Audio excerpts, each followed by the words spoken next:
Aire saludable.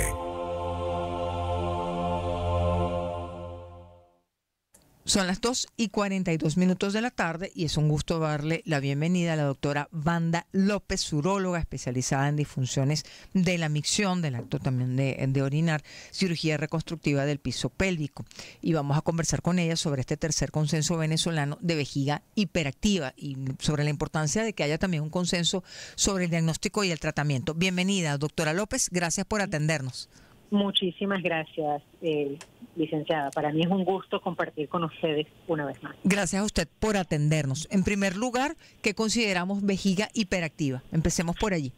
Sí, vejiga hiperactiva es una condición en la cual la persona tiene aumento de la frecuencia urinaria más de 8 o de más de 10 veces en el día, se levanta 2 o 3 veces o más en la noche, tiene sensación de urgencia, que es la sensación de querer orinar y no poder posponerlo, no poder diferir las ganas de orinar, que es el síntoma cardinal, el síntoma más importante. Y en ocasiones esta sensación de urgencia se acompaña de incontinencia de urgencia también. Y por supuesto todas estas cositas deterioran tremendamente la calidad de vida. Y una de las cosas importantes es que nada de estos síntomas es causado por alguna otra condición como una infección urinaria o cálculos en el sistema urinario, sino que no se conoce todavía bien cuál es la causa de la vejiga hiperactiva. No se conoce la causa, pero sí sabemos cuál es la población en riesgo o las personas, es decir, cuál es la edad, del género en que se ve con mayor frecuencia. Sí, existe, digamos, una preponderancia de la vejiga hiperactiva en las mujeres por arriba de los 40, 45 años. Sin embargo, también hay vejiga hiperactiva idiopática en hombres, sobre todo cuando ya pasan de los 60, 70 años de edad. En niños también la hemos visto. En niños está muy relacionada a la falta de maduración del sistema nervioso central, que es el que controla el funcionamiento de la vejiga. Y bueno, son menos frecuentes los casos, pero sin embargo también los hemos visto. ¿En el caso de las mujeres está asociada con alguna circunstancia en particular?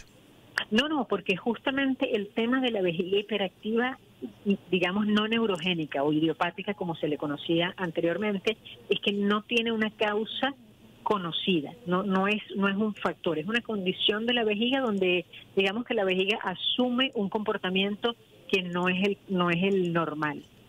Que sí, vamos a ver cuál es el comportamiento normal de la vejiga, es decir, porque estamos hablando como algo que debe llamarnos la atención, micción 8 o 10 veces al día, además de la sensación de urgencia y la incontinencia.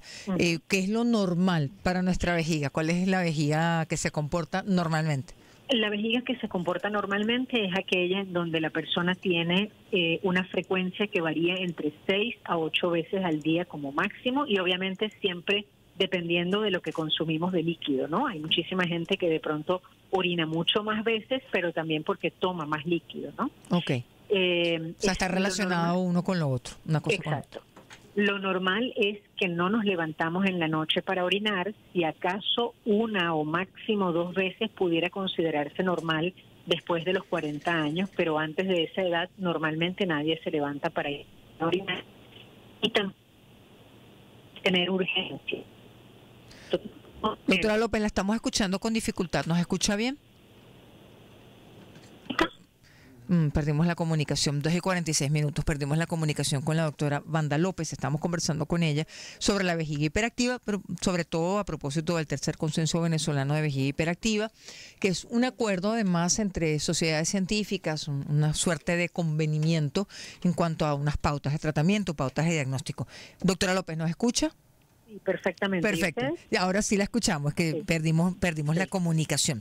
Ahora, causa desconocida, por lo que usted nos comentaba, se presenta con estos síntomas. ¿Cómo se hace el diagnóstico y con qué se puede confundir la vejiga hiperactiva?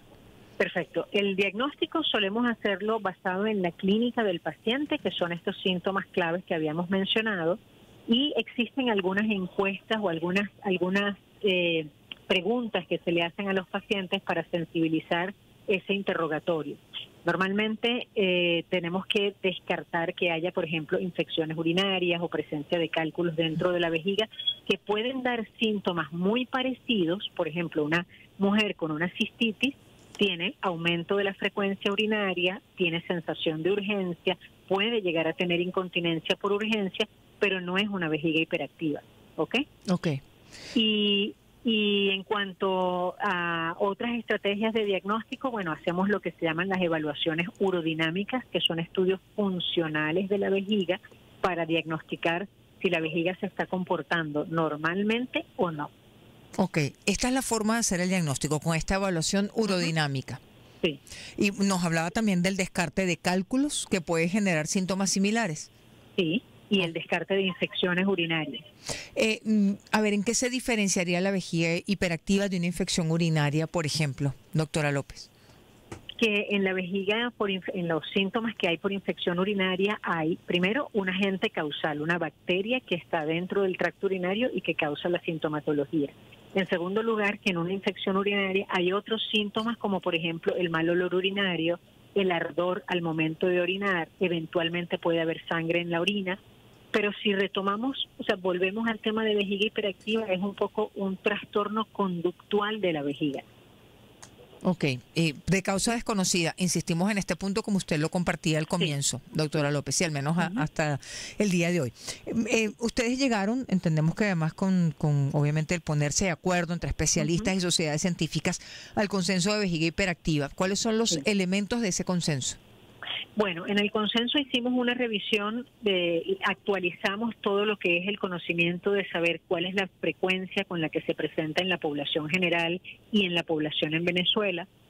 Revisamos cuáles son los factores de riesgo de los pacientes y lo que son las nuevas definiciones de vejiga hiperactiva. Y lo más importante, las nuevas estrategias de tratamiento y la disponibilidad que hay hoy en día de medicamentos, donde una de las cosas más importantes es que a pesar de que es una patología que afecta notablemente la calidad de vida, esto no es una enfermedad maligna, es simplemente un trastorno benigno pero conductual, pero para el cual hay tratamiento. Y por fortuna contamos con estos medicamentos aquí en Venezuela. Tenemos hoy en día terapias que se utilizan una sola vez al día y que otorgan una muy buena resolución de los síntomas que son tan molestos para el paciente. Doctora López, nos hablaba de, como elementos de este consenso, la frecuencia de aparición en Venezuela. ¿Tenemos datos sobre eso? ¿Qué tan frecuente es? Sí. En Venezuela hay cifras que reportan entre 21 y 25% en la población general, mayores de 18 años, pero que en la población por arriba de los 65 años de edad, hombres y mujeres, la incidencia llega casi tan alta como el 50%. Es decir, casi la mitad de la población. Exactamente. Esa es la frecuencia en nuestro país. ¿Es más elevada en comparación con la región o con otros países o está en el estándar? Son números similares. Si nos comparamos con Colombia, que es, digamos, nuestro vecino natural, tenemos cifras un poquito más elevadas que en Colombia, pero es posible que esto se deba a los mismos trabajos de pesquisa, a diferencias entre los trabajos en una región y la otra. Nos hemos comparado también con otros países, en otras latitudes, en Europa, en Estados Unidos, y las cifras en América Latina suelen ser un poco más altas. Okay. Probablemente algo tenga que ver con la raza y con las condiciones socioeconómicas. Estamos conversando con la doctora Wanda López a propósito de este tercer consenso venezolano de vejiga hiperactiva. ¿Factores de riesgo en nuestro país? ¿Algo que quieras destacar? En realidad no, porque los factores de riesgo son comunes en todas las poblaciones, no es una cosa, digamos, creo que el único tema en nuestro país es de pronto no tener el acceso temprano a las herramientas de diagnóstico para justamente darle a los pacientes tratamiento oportuno. Pero a Dios gracias, con este consenso esperamos que esta información llegue de manera masificada a todos los urólogos en Venezuela y a los ginecólogos y a los médicos que de alguna manera atienden a este tipo de pacientes, para que al mejorar su conocimiento, al tenerle las herramientas a la mano, ellos también puedan dar el tratamiento de manera oportuna, ¿no?